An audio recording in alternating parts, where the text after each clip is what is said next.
Hi friends, welcome to our cook rice corner channel. ముందు వీడియోలో మేము కాస్టింగ్ స్టవ్ ఎట్లా తయారు చేసుకోవాలో చెప్పాము.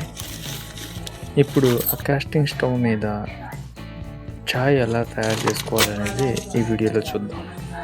ముందుగా ఈ స్టవ్లో కొన్ని పేపర్లు కొన్ని కర్ర ముక్కలతోటి మేము ముందుగా వెలిగించడానికి ట్రై చేస్తున్నాము.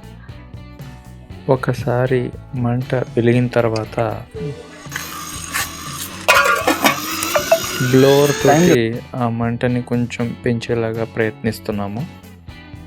ఆల్రెడీ పాలు డికాషను పెట్టిన గిన్నెని ఆల్రెడీ పెట్టాము. ఇప్పుడు మెల్లగా మంటని వెలిగిస్తున్నాము.